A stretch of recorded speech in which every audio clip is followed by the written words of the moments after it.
अभी तो लोग रोते हैं ना, आंख का बहाना करते हैं। तो मुझे याद है कि वो मुझे शदीद सर्दी थी, तो मुशर्रफ को कहा कि he is one of the unpredictable member, so उसे अगर आपकी तकरीर में कुछ हुआ तो उससे आप कुछ भी एक्सपेक्ट, वो कुछ भी कर सकते हैं। उन्होंने मुझे अंडर सेक्शन 1 के तहत उन्होंने मुझे नज़रबंद किया मुल्तान सेंट्रल जेल में, मुझे लेकर गए उठा के, सुबह 5 बजे उन्होंने मुझे मुल्तान सेंट्रल जेल फेंका। और मुझे याद है शदीद सर्दी थी और ऊपर वो डबल स्टोरी जेल है उनकी, और ऊपर वो उनके ये सलाखें नहीं होती जब वो लगी होती थी, तो ओपन था सारा। अब मैंने शलवार कमीज पहनी हुई थी, हाई कोर्ट ने मुझे ऑनरेबली एग्जॉनरेट किया, उसमें एसएचओ को भी उन्होंने सस्पेंड किया, लेकिन मुझे वहां पे पुलिस ने उठाया लाहौर से, वो मुझे सड़कों पे घुमाते घुमाते 3 बजे से चले, सुबह 5:30 बजे सर्दियों में उन्होंने मुझे मुल्तान सेंट्रल जेल में फेंका जाके। 2-3 दिन ऊपर कोई शीट लेने के लिए, मैं बीइंग एमएनए बात बता रहा हूँ आपको, ना खाने के लिए वो मेरा लॉकअप था, वो नीचे से फेंकते थे ऐसे, तो वो बड़ी अजियत थी मेरे लिए। लेकिन अल्लाह का फजल है, कभी हार नहीं मानी। और वो इंडियन बाथरूम नहीं होता जी जी, वहां पे बैठ के एक टांग इधर एक टांग इधर, तो वो जैसे पानी से वॉशरूम आप करते हैं उसी पानी से लोटों से शॉवर सर्दी में, तो वो जेलें भी तकलीफें काटी हमने। वो फिर कोई फैसिलिटी भी नहीं थे, ये तो फैसिलिटीज के लिए रोते हैं ना जी, देसी मुर्गे खिला दें। तो मलक मुश्ताक थे उस वक्त सुपरिटेंडेंट जेल मुल्तान, उधर मुल्तान में, उनसे पूछिए कि क्या रवैया था। मेरे वालिद को 3 महीने के बाद अलाउ किया गया मुझसे मिलने के लिए, 3 माह के बाद सिंगल मुलाकात, वो भी 20 मिनट्स की, और वो भी 7 लोग बैठे हुए थे उस मुलाकात में। तो हमने तो ये तकलीफें तो ये वो काटी इंसिडेंट है हैं। जिससे आपको, तो मैं ये आंख वालों को बता रहा हूँ कि जब फिर हौसला करते हैं, जब आप पॉलिटिक्स में आते हैं, वजीर आजम बनते हैं, हम तो छोटे से एमएनए बने, और आपको वो भी हजम नहीं हुआ 2018 में जनरल फैज के साथ मिलकर आपने जो हमारे साथ किया। 3 मरतबा मुझे अल्लाह ने बनाया, जब जनरल मुशर्रफ से नहीं हम जेर हुए थे, तो ये क्या चीज़ थी। लेकिन कहने की बात ये है कि फिर सियासत में आते हैं ना, तो फिर शेरों को इस तरह हौसला होना चाहिए, रोना नहीं चाहिए। मेरे वालिद साहब अकरम शेख साहब को आप फ़ोन बुलाएं, उनको पूछे चौधरी शेर अली साहब को जब विजिट करने गए थे अटक फोर्ट के अंदर, वो हॉस्पिटलाइज थे, उनकी वेन्स ड्राई हो चुकी थी, तो वो उनको इंजेक्ट करने के लिए वेन्स नहीं मिल रही थी।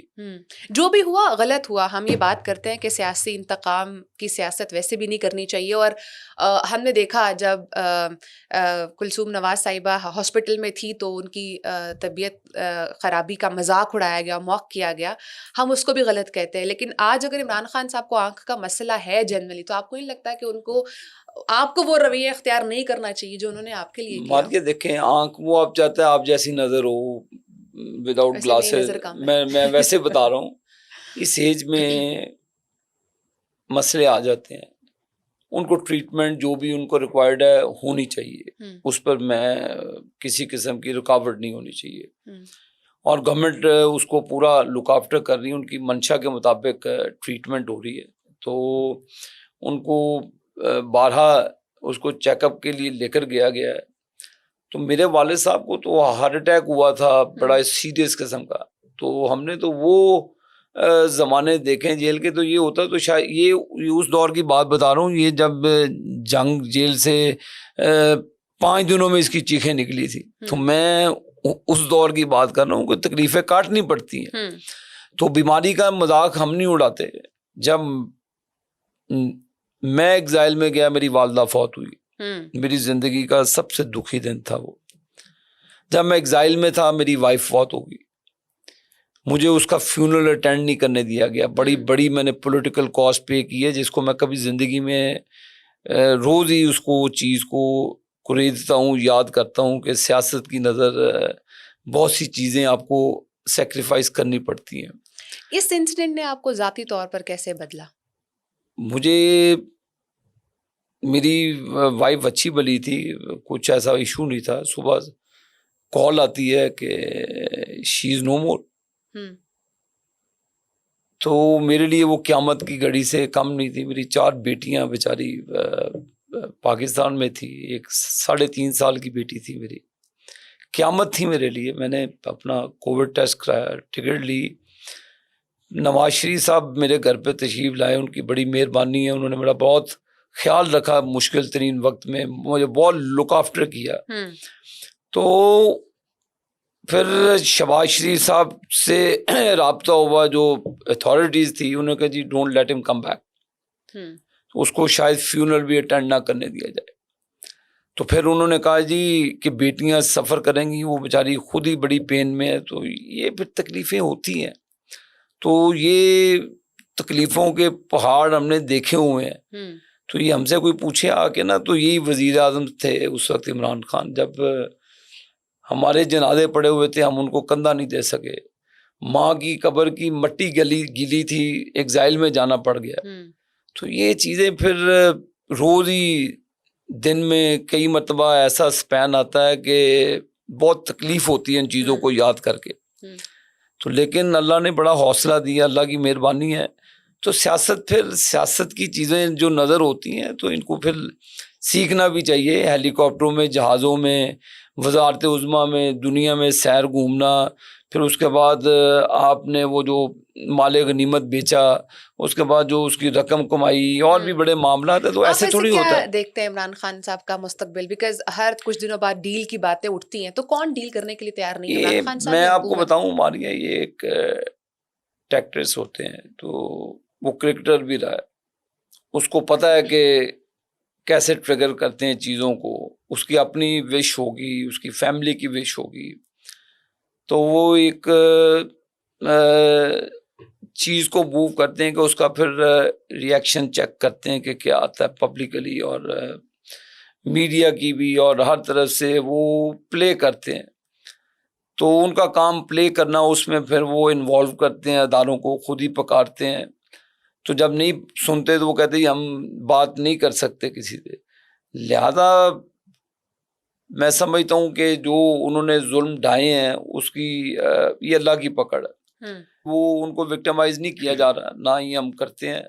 अगर पॉलिटिकल विक्टिमाइज करते तो अटक किले में होते हैं आज वो, उनको देसी मुर्गे ना मिलते, तो शायद वो किसी और सेहत की उनकी हालत कहीं और ही चले जाती। तो क्योंकि हम तो इस फेज से गुजरे हैं, बड़े टफ फेज से गुजरे हैं। उस वक्त मीडिया भी नहीं था और खबरें भी नहीं निकलने देते थे। तो जनरल मुशर्रफ के दौर से टफ जेल तो मैं नहीं समझता कि किसी भी टनोर में काटी होगी किसी ने। ख्वाजा साद रफीक को मारा गया उस दौर में, फिजिकली उनके साथ इश्यूज बने। सेनेटर परवेज रशीद साहब के ऊपर, उनको ऊपर तशद्दुद किया गया, बड़ी बड़ी मारे खाई हुई हैं सब ने। तो ये हमें डराना कि आगे ये कर देंगे, यही करते थे ना अमेरिका में बैठ के। तो मैं कहता हूँ, समझता हूँ कि उनको जो मेडिकल फैसिलिटीज़ उनको रिक्वायर्ड हैं, वो गवर्नमेंट उनको प्रोवाइड कर रही है।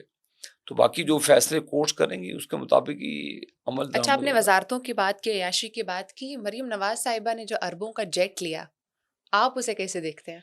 देखिए मारिया, बात मैं जेट पे भी, पहले जेट से बताना पहले मैं ज़रूरी समझता हूँ कि उसकी बात भी किया करें ना जिन्होंने हेलीकॉप्टर को रिक्शा बनाया था अपने दौर में, उनकी भी बात करें जिन्होंने ऑरेंज लाइन को डिले करके अरबों रुपए का नुकसान किया पाकिस्तान की कौम का।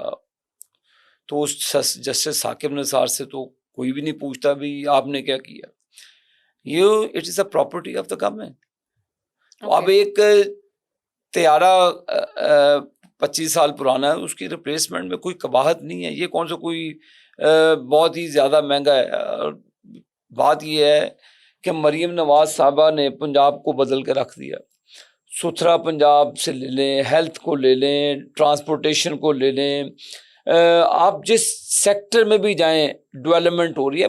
अल्लाह ने वसाइल दिए हुए हैं, तो उन वसाइल की मौजूदगी में वो उन्होंने कोई राइवेंट तो लेकर नहीं जाना। वो तैयारा पंजाब गवर्नमेंट की प्रॉपर्टी है। आपको नहीं अच्छा लगेगा तो वक्त आएगा तो आप जो मर्जी फैसला कर लीजिएगा। फिर आप लोग आंखें बंद करके उसी को एंजॉय करते हैं। लेकिन आप मौका चाहिए, किसी की नज़र नहीं है केपी में क्या हो रहा है। लोगों के पास इलाज कराने के लिए अस्पताल नहीं। मैं बता रहा हूँ 14 साल से वो रहते हैं ना वहाँ पे, तो केपी में जाके लॉ एंड ऑर्डर की सिचुएशन देखे हमारे सिक्योरिटी फोर्सेस पे हमला हो रहा है। एग्जैक्टली। और ये बिलियन ट्रीज का जो मंसूबा था वहाँ पे पता नहीं कितने अरब डकार मार गए, पता ही नहीं लगा किसी को।